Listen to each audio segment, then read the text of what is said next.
Hello everyone, this is your లెక్కల మాస్టారు హరగోపాల్.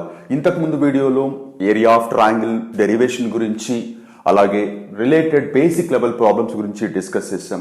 ఈ వీడియోలో మనం most important problem under this area of triangle formula దాని గురించి డిస్కస్ చేయబోతున్నాను. ఒక్కసారి ఒక చిన్న ఎక్స్ప్లెనేషన్ వినండి. బిఫోర్ దాట్ ఏంటి అంటే, సపోజ్ ప్లేన్ మీద మనము 3 పాయింట్స్ తీసుకోవాల్సి వస్తే, సపోజ్ ఇది ఒక ప్లేన్ అనుకొని 3 పాయింట్స్ లొకేట్ చేయండి అంటే ఏబిసి అనే 3 పాయింట్స్ ఇలా అయినా లొకేట్ చేస్తారు, లేదంటే ఏబిసి అనే 3 పాయింట్స్ ఇలా అయినా లొకేట్ చేస్తారు. సో ఇలా లొకేట్ చేసి జాయిన్ చేసేటప్పుడు మనకు ఒక ట్రయాంగిల్ ఫామ్ అవుతుంది. దీనికి ఏరియా కనుక్కుంటాం, లేదంటే what type of triangle it is కనుక్కుంటాం, ఎక్సెట్రా మనం కనుక్కుంటాం.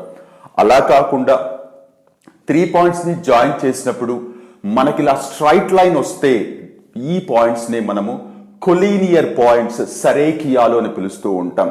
సో ఇచ్చిన బిందువులు త్రిభుజాన్ని ఏర్పరుస్తాయా లేదంటే సరేఖియాలు అవుతాయా, whether they form a triangle or they collinear, ఇది డిసైడ్ చేయడానికి మనం డిస్టెన్స్ ఫార్ములా యూజ్ చేసి we have done some calculation. మనం ఆల్రెడీ సమ్ క్యాలిక్యులేషన్ పార్ట్ చేసి ఎలా ప్రూవ్ చేస్తామని నేను ఒక వీడియోలో ఆల్రెడీ ప్రస్తావించాను. For example, A 4,2, B 7,5 and C 9,7. So 4,2, 7,5 and 9,7 అనే 3 పాయింట్స్ తీసుకొని ఈ 3 పాయింట్లు సరేఖియాలు అవునా కాదా అని అంటే, సో ఏబికి డిస్టెన్స్, బీసీకి డిస్టెన్స్, అలాగే సిఏ ఆర్ ఏసీకి డిస్టెన్స్ కనుక్కొని ఈ మూడిట్లో బిగ్గర్ గా ఉండే ఏసీ వాల్యూ అనేది మిగిలిన 2 వాల్యూస్ యాడ్ చేస్తే ఈక్వల్ అవుతుంది. కాబట్టి ఎస్, ఈ 3 పాయింట్స్ కొలీనియర్ అని మనం ఆల్రెడీ డిస్టెన్స్ ఫార్ములా యూజ్ చేసి క్యాలిక్యులేట్ చేస్తాం. ఇదంతా నేను ఈ వీడియోలో ప్రస్తావించాను.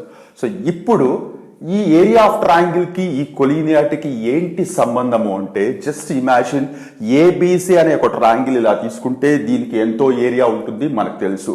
ఒకవేళ పాయింట్ ఏ, బిందువు ఏ అనేది ఇక్కడ కాకుండా కాస్త కిందికి జరిపాను అనుకోండి, డెఫినెట్ గా ఏరియా ఆఫ్ ట్రయాంగిల్ ఏబిసి ముందున్న దానికంటే తగ్గిపోతుంది. ఇంకా కాస్త కిందికి జరిపాను అనుకోండి, ఇంకా తగ్గిపోతుంది. సపోజ్ ఆ పాయింట్ ఏ అనేది డ్రాగ్ చేస్తూ బీసీ మీదకి తీసుకొస్తే ఏరియా ఆఫ్ ట్రయాంగిల్ ఏబిసి అనేది గ్రాడ్యువల్ గా డిక్రీజ్ అయిపోయి, అంటే బాగా తగ్గిపోయి, ఎప్పుడైతే పాయింట్ ఏ అనేది బీసీ మీదకి చేరుతుందో అప్పుడు త్రిభుజం యొక్క వైశాల్యము, ట్రయాంగిల్ ఏరియా 0 అవుతుంది. సో 0 ఎప్పుడు అవుతుంది? పాయింట్ ఏ అనేది బీసీ మీదకి వచ్చినప్పుడు. పాయింట్ ఏ అనేది బీసీ మీదకి వస్తే ఏబిసి పాయింట్స్ ఏమని పిలుస్తాము? కొలీనియర్ పాయింట్స్ అంటాం, సరేఖియాలు అంటాం. ఇక్కడ మనం అర్థం చేసుకోవాల్సిన అతి ముఖ్యమైన విషయం ఏంటి అంటే, పాయింట్స్ కొలీనియర్ అయితే ఏరియా 0 అవుతుంది. In conversely, if area is 0, then the points are collinear. So the most important thing is, if the 3 points are collinear, then the area of triangle formed by them is 0. Conversely, if the area of triangle is 0, then the 3 points are collinear. ఇది very powerful statement. ఇది దీన్ని base చేసుకొని మనకి 2 different types of problems ఉన్నాయి. ఏంటి అవి అంటే, 3 points ఇస్తే to check whether they are collinear or not, మనం ఈ స్టేట్మెంట్ మైండ్ లో పెట్టుకుంటాం. అలాగే కొన్నిసార్లు ఇంకొక టైప్ ఆఫ్ ప్రాబ్లం ఇస్తారు. సో ఫస్ట్ ఇది డిస్కస్ చేసిన తర్వాత I discuss what is that problem, ఆ ప్రాబ్లం ఏంటి అనేది నేను తర్వాత చెప్తాను. ఒక్కసారి ఇదంతా ఎరేస్ చేసేసి, సో ఇక్కడ డైరెక్ట్ గా ప్రాబ్లం తీసుకుంటున్నాను.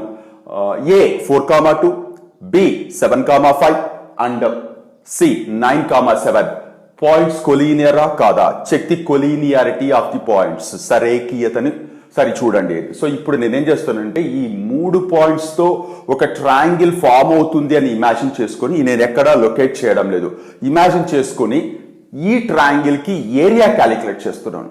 ఏరియా మనకి ఏదైనా నాన్ జీరో వాల్యూ, అంటే 0 కాకుండా ఏ వాల్యూ వచ్చినా ఇవి కొలీనియర్ కాదు. అలా కాకుండా ఎగ్జాక్ట్ గా 0 వచ్చింది అనుకోండి, డెఫినెట్ గా ట్రయాంగిల్ ఫామ్ కాదు అని అర్థం. ట్రయాంగిల్ ఫామ్ కాదు అంటే ఏబిసి అనే పాయింట్స్ ఇలా స్ట్రైట్ లైన్ మీద ఉన్నాయని అర్థం. సో నథింగ్ బట్ కొలీనియర్ అని అర్థం. సో ఇప్పుడు నేనేం చేస్తున్నానంటే, ఏబిసి పాయింట్స్ రాసుకొని వాటి కింద x1/1, x2/2, x3/3 పెట్టుకుంటున్నాను. సో ఇక్కడ delta is equals to symbol for area, half of x1 of y2 minus y3 plus x2 of y3 minus y1 plus x3 of y1 minus y2 రాసుకుంటున్నాను. So half అలాగే carry చేసుకొని x1 4 substitute చేస్తున్నాను, y2 minus y3, so మీకు ఏముంది 5 minus 7 ఉంది, substitute చేస్తున్నాను. అలాగా అన్ని వాల్యూస్ సబ్స్టిట్యూట్ చేస్తే మీరు ఒక్కసారి జాగ్రత్తగా అబ్జర్వ్ చేయండి, కిందికి వచ్చేటప్పటికి మీకు 35 మైనస్ 35 వస్తుంది. So 35 minus 35 is nothing but 0 అవుతుంది. హాఫ్ ఇంటూ 0 0 అవుతుంది. అంటే ఈ 3 పాయింట్స్ తీసుకొని ఏరియా క్యాలిక్యులేట్ చేస్తే నాకు వైశాల్యము లేదా ఏరియా 0 అని వచ్చింది. 0 ఎప్పుడు వస్తుంది?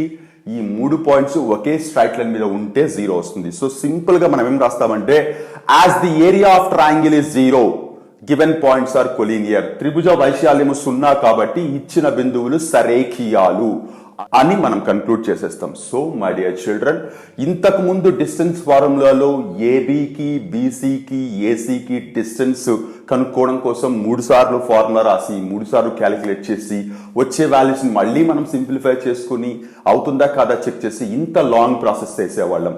బట్ ఇప్పుడు జస్ట్ ఒక్కసారి area of triangle formula apply చేయడం వల్ల మనకు వచ్చే ఏరియా 0నా కాదా అని చెక్ చేసి whether the points are collinear or not అని చెప్పేయచ్చు. So the best method to check the collinearity of the given 3 points, ఇచ్చిన 3 బిందువులు సరేఖీయాలు అవునా కాదా అని చెప్పడానికి చాలా బెస్ట్ మెథడ్ ఇది. So my dear children, hope అందరికీ మీకు అర్థమైంది అనుకుంటున్నారు. ఇప్పుడు నేను ఇంకొక ప్రాబ్లం ఉన్నాను, ఇది most important problem, public examination point of వ్యూలో కూడా ఖచ్చితంగా ఎక్స్పెక్ట్ చేసే క్వశ్చన్ అందరం టీచర్స్ ని. సో ఏంటి అంటే, సో ఇక్కడ కొలీనియర్ అవునా కాదా అని వాళ్ళు చెక్ చేయమంటున్నారు. ఇక్కడ ఒక 3 పాయింట్స్ ఇచ్చి 3 పాయింట్స్ కొలీనియర్ అని వాళ్లే చెప్పేస్తూ ఆ 3 పాయింట్స్ లో ఎక్కడో ఒక చోట ఒక అన్నౌన్ వేరియబుల్ పెడతారు, అంటే కే అనో పి అనో పెడతారు. ఆ పాయింట్ లేదా ఆ వాల్యూ మనం క్యాలిక్యులేట్ చేయగలగాలి. సో ఇప్పుడు మనం ఒక చిన్న ప్రాబ్లం తీసుకుందాం. A 7, -2, B 5, 1 and C 3, k అనే 3 పాయింట్స్ కొలీనియర్ అయితే what is the value of K అని. సో కొలీనియర్ అని వాళ్లే చెప్తున్నారు కాబట్టి నేను డైరెక్ట్ గా ఏం రాసుకుంటున్నాను, as the given points are collinear, ఇచ్చిన బిందువులు సరేఖీయాలు కాబట్టి area of triangle is equals to 0, వైశాల్యం ఇస్ ఈక్వల్స్ టు 0 అవుతుంది. సో నేను డైరెక్ట్ గా డెల్టాని రాసుకొని హాఫ్ ఆఫ్ ఫార్ములా రాసి ఇజ్ ఈక్వల్స్ టు 0 పెడుతున్నాను. ఇచ్చిన పాయింట్స్ కి x1/1, x2/2, x3/3 రాసుకుంటున్నాను. క్లియర్ గా ఆ 0 అయితే కంటిన్యూ కావాల్సిందే. ఎందుకు అంటే పాయింట్స్ కొలీనియర్ అన్నారు కాబట్టి. సో ఇప్పుడు నేను హాఫ్ అలాగే రాసుకుని వాల్యూ సబ్స్టిట్యూట్ చేస్తున్నాను. x1 7 బ్రాకెట్ ఓపెన్ చేసి y2 minus y3, what is y2 here? 1 minus k y3. So ఇలా వాల్యూస్ అన్ని సబ్స్టిట్యూట్ చేసి సింప్లిఫై చేస్తే ఆన్ ద హోల్ నాకేమొచ్చింది, ఈ హాఫ్ నేను ప్రతిసారి కంటిన్యూ చేయాల్సిన అవసరం లేదు, ఎందుకంటే ఈ హాఫ్ అవతలకి ట్రాన్స్పోజ్ చేస్తే 0 into 2/1 అవుతుంది, విచ్ ఇస్ నథింగ్ బట్ 0 అవుతుంది కాబట్టి హాఫ్ కంటిన్యూ చేయలేదు. సో ఆన్ ద హోల్ మనకి 8 minus 2k is equals to 0 వస్తుంది. సో 2k అవతలకి పంపిస్తే 2k is equals to 8 or 8 is equals to 2k. So k is equals to 4 అని వస్తుంది. So k is equals to 4 అనే వాల్యూకి all these 3 points collinear అవుతాయి. So my dear children, one of the most important problem in coordinate geometry chapter మొత్తానికే ఇది important problem. So at any cost మీరు neglect చేయాల్సిన questions కాదు. Checking the collinearity as well as finding the value of k if the given points are collinear.